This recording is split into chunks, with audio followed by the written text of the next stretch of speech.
जय मसीह की।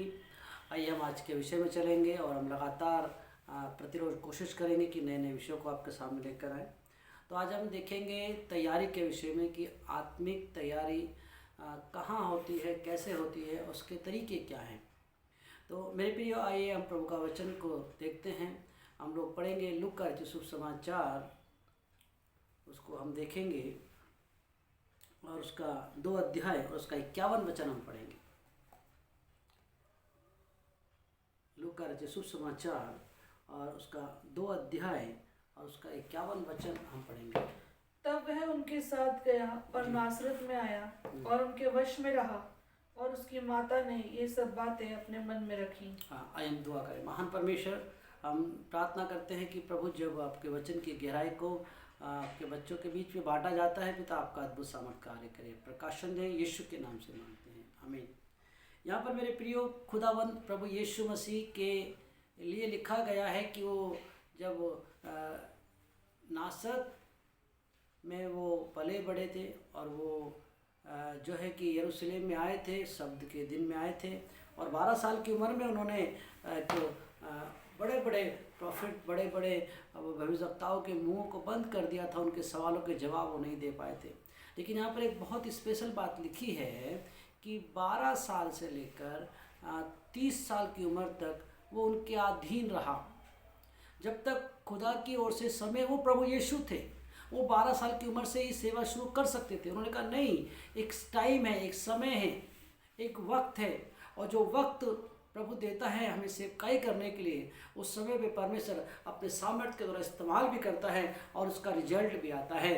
अगर हम और एक वचन को देखेंगे, निर्गमन की पुस्तक, उसका 3 अध्याय और उसका 1 वचन हम देख लेंगे जी। मूसा अपने ससुर यित्रो नाम मिद्यान के याजक की भेड़ बकरियों को चराता था। देखिए, मूसा लगातार चरा रहा था, कंटिन्यू।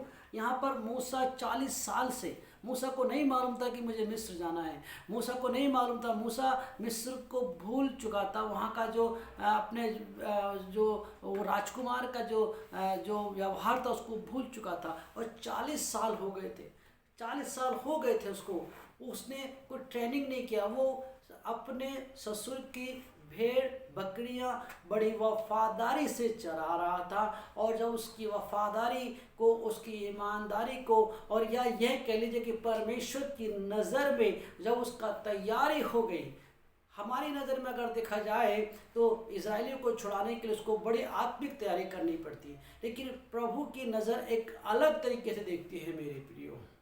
प्रभु यीशु मसीह स्वयं अपने पिता के, जो संसारिक पिता थे यूसुफ, उनके अधीन रहा, मरियम के अधीन रहा 18 साल तक। 12 साल की उम्र में एक हल्का सा झलकी दिखाकर फिर 12 से 30 साल की उम्र तक भी पहले भी अधीन रहे, और मूसा भी 40 साल तक अपने ससुर की भेड़ बकरी चरा रहे थे। और अचानक परमेश्वर का कॉलिंग आया कि मैं तुझे मिस्र में भेजता हूँ और मैं तुझे मिस्र में परमेश्वर से ठहराऊंगा। तो मेरे प्रियो, हमारी जो तैयारी है वो हमारे अनुसार नहीं, बल्कि हमारी तैयारी हमारे प्रभु के अनुसार होना चाहिए। जब प्रभु का time, God time, best time. और हम और वचन देख लेंगे, व्यवस्था विवरण और 31 का 7 वचन हम देखेंगे।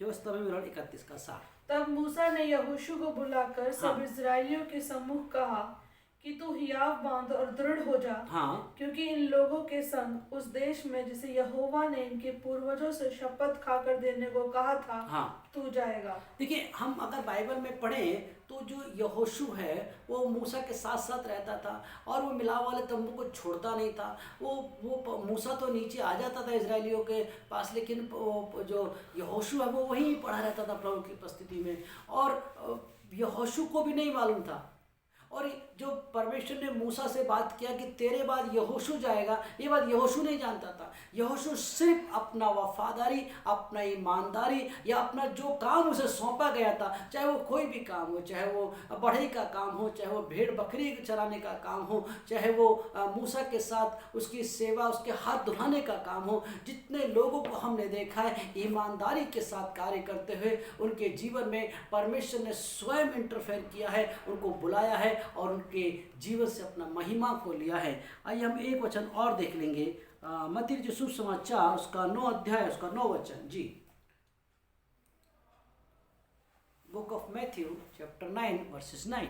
वहां से आगे बढ़कर यीशु ने मत्ती नाम एक मनुष्य को महसूल की चौकी पर बैठे देखा। और उससे कहा, मेरे पीछे हो ले। वह उठकर उसके पीछे हो लिया। मत्ती प्रतिरोज अपना चौकी पे जाके बैठते थे, जो उनका जॉब था, और आज भी वो इसीलिए आए थे कि अपना जॉब पूरा करेंगे।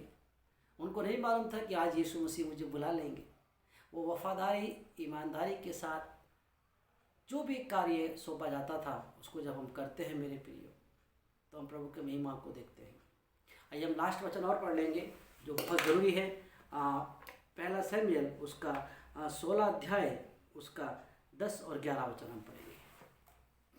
पहला शमूएल 16 का 10 और 11। जी, यूं ही यीशु ने अपने 7 पुत्रों को शमूएल के सामने भेजा, और शमूएल यीशु से कहता गया, यहोवा ने इन्हें नहीं चुना। तब शमूएल ने यीशु से कहा, क्या सब लड़के आ गए? वह बोला, नहीं, छोटा तो रह गया और वह भेड़ बकरियों को चरा रहा है।